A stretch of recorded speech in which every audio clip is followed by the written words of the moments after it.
In this video, I'm going to show you how to compare documents with Claude. Now, the first thing you want to do, you want to open a new chat inside Claude, and then you want to add the documents you want to compare in here. So you can either drag and drop them, or you can click on the plus button over here, click on Add Files or Photos, and you want to find your files. So here, as you can see, I have two versions of like a marketing proposal. Now, this is just a random sample document, or two of them, which I'm going to use for this video. So I'm going to select both of these by clicking on them, pressing, of course, holding the control button on my keyboard, clicking on both of them, and then clicking open.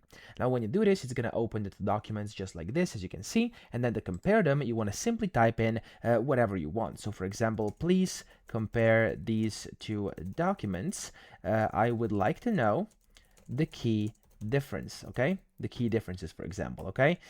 Please point them out and analyze them both, okay?